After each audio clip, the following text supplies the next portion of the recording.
오늘 본문은 누가복음 2장 21절로 40절까지 말씀입니다. 이 부분 21절서부터 40절이 아니라 52절까지 전체는 예수 그리스도의 탄생 후의 성장을 기록한 그런 내용입니다.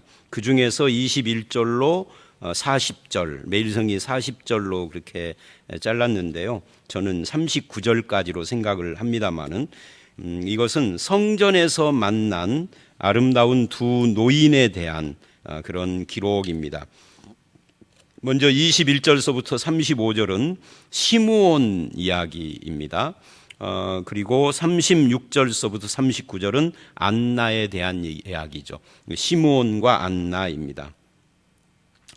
먼저 21절로 25절에서 우리가 살펴봐야 할 것은 21절에 할례할 8일이 되매라는 표현이에요. 이스라엘 사람들은 남자아이가 8일쯤 되면은 할례를 받았다 그래요. 그러니까 8일 동안 여자가 집에 머물다가 이제 아이를 데리고 가서 할례를 받는 거죠. 그리고 22절에 정결 예식이라는 말이 나오는데 그렇게 7일 동안 집에 머물렀다가 33일간을 이제 그 음식이나 사람이나 장소를 피해야 하는 것이라고 매일 성경이 그렇게 지금 설명을 하는데 참고를 해 주시기를 바랍니다. 이것은 레위기 12장의 산모의 정결 예식 부분을 참고하시면 더 자세히 알 수가 있어요. 그래서 이제 22절, 23절에 보면 이는 주의 율법에 쓴 바라고 되어 있죠. 레위기 12장하고 관계가 됩니다. 처음 난 남자마다 주의 거룩한 자라. 이 거룩한 자라 이 말은 남보다 깨끗하다, 성결하다 그런 뜻이 아니라 하나님께 드려진 자다, 하나님의 소유다 그런 뜻이에요. 그런 말씀대로 아기를 주께 드리고, 이 주께 드리고 이게 거룩한이라는 말에 대한 설명이라고 할 수가 있습니다. 우리는 거룩 그러면 뭐 넥타이 매고 점잖고 뭐 과묵하고 묵직하고 이런 거 생각을 하는데 성경의 거룩은 전혀 다른 이야기입니다. 하나님께 나를 드리는 걸 거룩이라고 합니다. 물건을 드리면 그 물건이 거룩하게 되고요.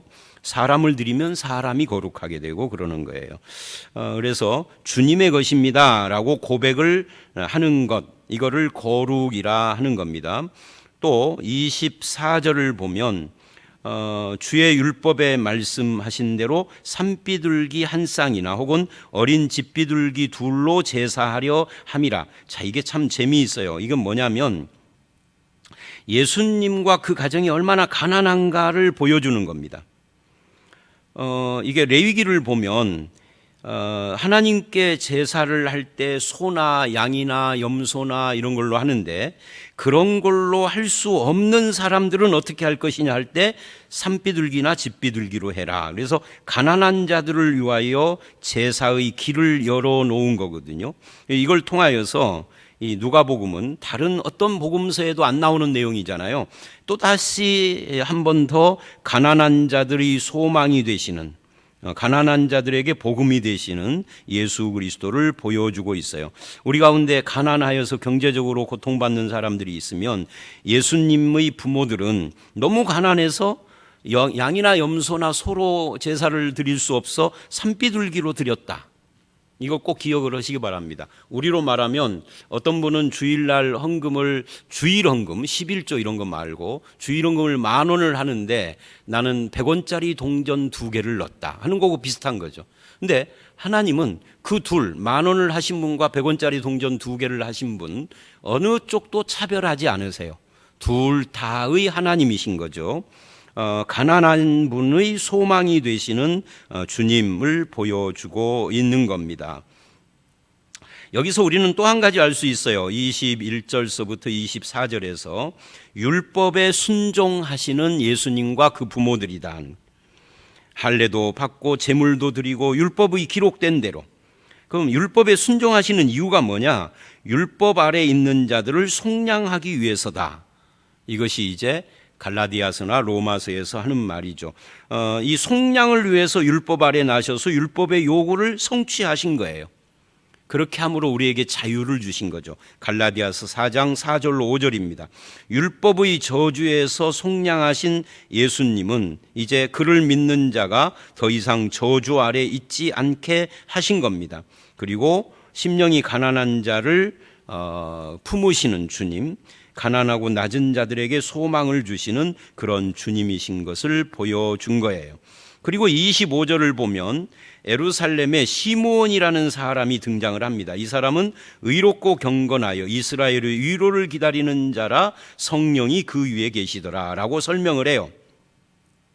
당시 바리새인들의 의와 경건, 이것과 시므온의 의와 경건의 차이가 뭘까? 바리새인들은요, 자기의, 사람에게 보이려고, 내가 얼마나 경건한가를 보이려고 하는 그런 외식적인 의였습니다. 이들은 규칙주의자들입니다.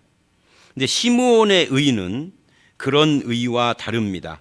이스라엘의 위로를 기다리는 것이 그 의의 핵심입니다. 이스라엘의 위로가 뭐예요? 구약적 표현으로 그게 주의 종, 여호와의 종, 메시아를 기다리는 거죠. 메시아를 기다리는 것이 의이다 하는 거죠. 신약식으로 말하면 예수께 삶의 뿌리를 두고 소망을 거는 것을 의라고 하는 겁니다. 그런데 바리새인들은 자기의, 사람에게 보이려는 외식주의, 규칙을 지키는 규칙주의로 자기 의를 규정을 했어요. 이건 완전히 다른 거죠. 주님은 그런 규칙주의적 의와 사람에게 보이려는 자기 의를 죄라고 합니다. 예수께 소망을 두고 예수님께 인생의 뿌리를 두고 주님께 순종하는 의가 주님이 우리에게 원하는 의예요. 그래서 이제 그 시므온이 성령이 함께 하시는데 성령의 지시를 받아요. 26절부터 27절까지. 그리고 성령의 감동을 받아서 성전에 들어갔는데 마침 예수의 부모를 만납니다. 관례대로 행하고자 아기 예수를 데리고 왔다. 이 율법의 관례대로, 그러니까 율법을 무시하지는 않았다 하는 이야기죠. 여기서 우리는 어떤 것을 보느냐면 성령의 사람이라는 표현을 우리가 봅니다. 성령이 그 위에 함께하는. 성령님은 지금도 주님의 위로와 영광을 사모하는 자에게 임재하시고 자기를 나타내시고 단 하루를 살아도 주님과 함께 살며 복음의 증인으로 살도록 하시는 그런 축복을 그를 믿는 자에게 주고 계시는 거죠. 그래서 이제 28절 시므온이 아기 예수를 안았습니다. 그리고 하나님을 찬송을 합니다. 뭐라고 찬송을 해요? 29절 주제여, 이 주제여라는 말은 주인이시여라는 말입니다. 로드십 할 때 우리 로드 주인이라는 말. 그러니까 하나님이 나의 주인이다. 천재의 주인이시다. 천지의. 사도행전 4장을 보면 핍박받는 사도들이 이 고백을 해요. 실컷 얻어터지고 감옥에 갇혀서 어려움을 당하고 나와서 천지의 주제이신 여호와여 그럽니다.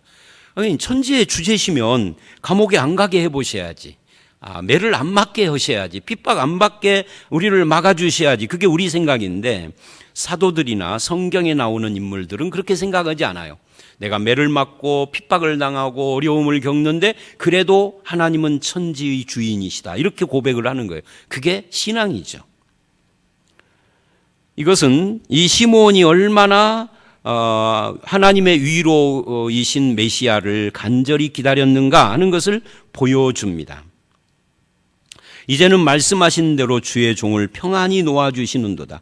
그러니까 말씀을 붙잡고 소망을 가지고 살았는데 그 메시아를 비록 어린 아이지만 봤다는 거죠. 그래서 이제 평안을, 그러니까 이 말은 거꾸로 말하면 메시아가 없는 세상은 평안이 없다. 시므온의 입장에서 그것을 보여주고 있는 겁니다. 지금 우리는 어떤가? 지금 당장이라도 이런 구원의 확신과 평안 가운데 죽음을 맞이할 수도 있는가 하는 것을 또한 우리에게 질문을 하게 해요. 나의 평안의 근거가 뭐냐?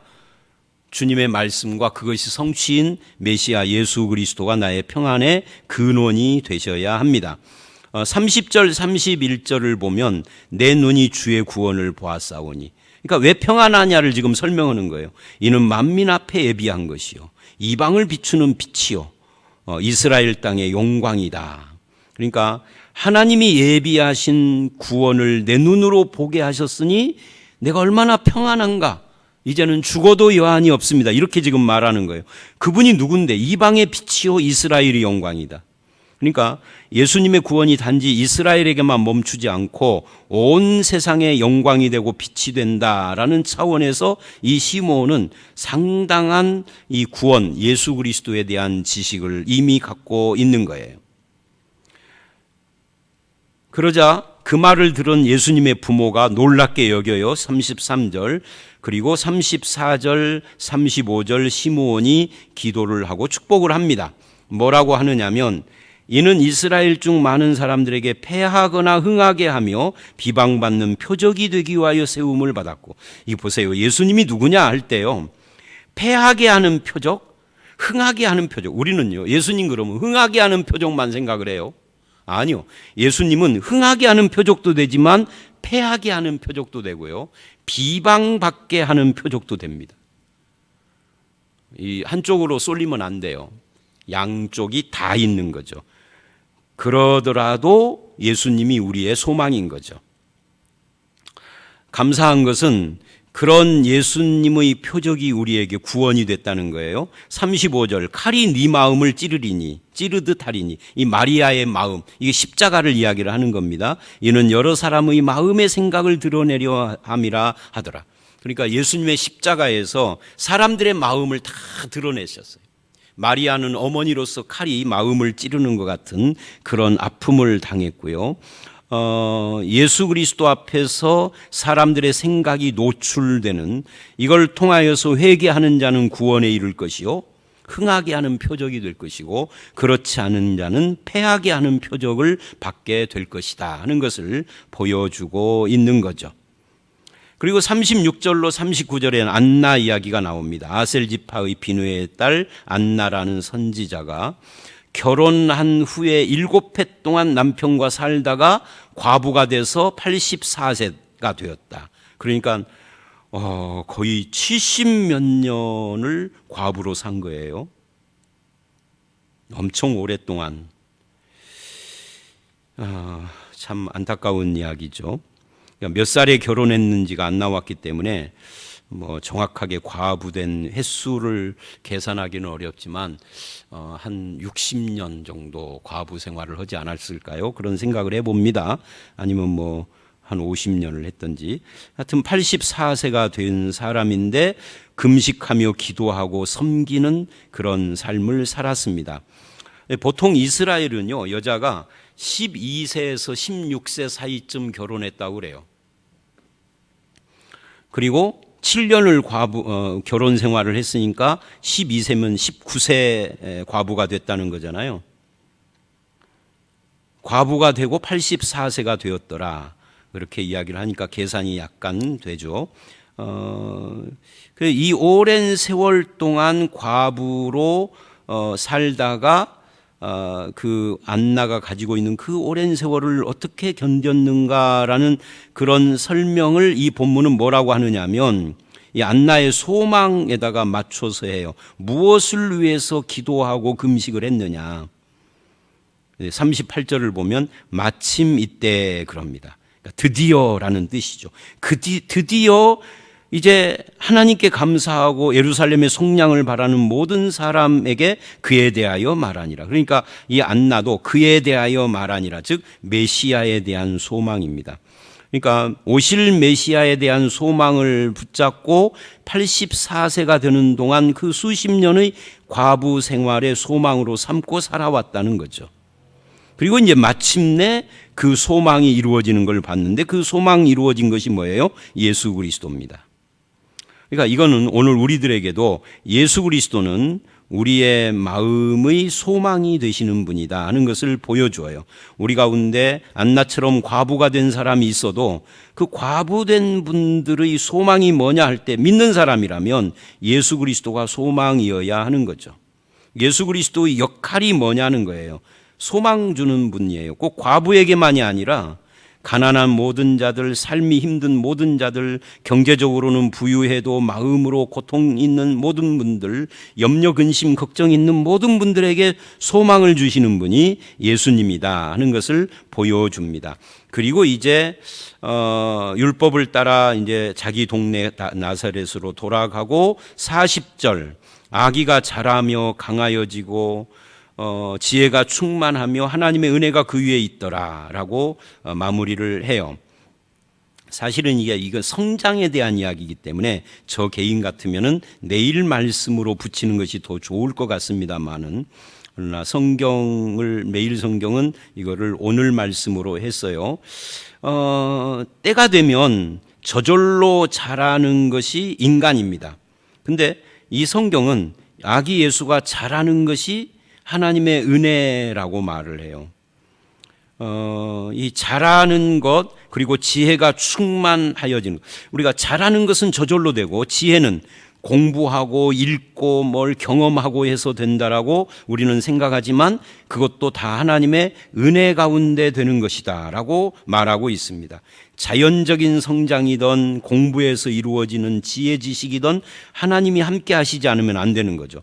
그리고 이제 이 본문은 우리에게 육체적인 성장, 정신적인 성장, 지혜, 영적인 성장, 하나님의 은혜와 사랑, 그 다음에 사람들에게 인정받는 모습들, 이런 것들이 쭉 나옵니다. 이제 40절에서는 지혜와 그 자람에 대한 이야기만 나오는데 52절을 보면 내일 말씀이죠. 지혜와 키가 자라며 하고 자라는 이야기와 함께 하나님과 사람에게 더 사랑스러워져. 그래서 신체적 성장, 정신적 성장, 영적 성장, 사회적 성장, 이 균형 있는 성장 이야기를 하는데 요거는 내일 다시 더 이어서 말하도록 하겠습니다. 오늘은 여기까지입니다. 우리 함께 기도하겠습니다. 하나님, 성전에서 만난 두 노인 시므온과 안나는 하나님께서 약속하신 예수 그리스도 이스라엘의 위로에 대한 기다림을 소망을 삼고 살아가다가 예수님을 만나는 기쁨을 누렸던 것을 봅니다. 바리새인들은 자기의 사람들에게 보이려는 외식과 규칙주의적 의의를 내세웠지만 시므온은 예수 그리스도에게 소망을 걸었고 안나도 예수 그리스도에게 대한 소망으로 과부된 수십 년의 삶을 견디고 승리를 했던 것을 봅니다. 아버지 하나님, 우리에게도 예수 그리스도가 소망이 되게 하여 주시옵고 율법의 모든 저주에서 우리를 속량하기 위하여 율법 아래 태어나서 율법의 그 모든 규례를 지키신 예수 그리스도를 믿음으로 말미암아 주 안에서 참된 은혜를 누리는 자가 되게 해 주시옵소서. 아버지 하나님, 주님의 구원으로 말미암아 평안을 주셨던 것처럼 우리에게도 똑같은 구원의 평안을 누리는 은혜를 허락해 주실 줄 믿사옵고 예수님 이름으로 기도드렸사옵나이다. 아멘.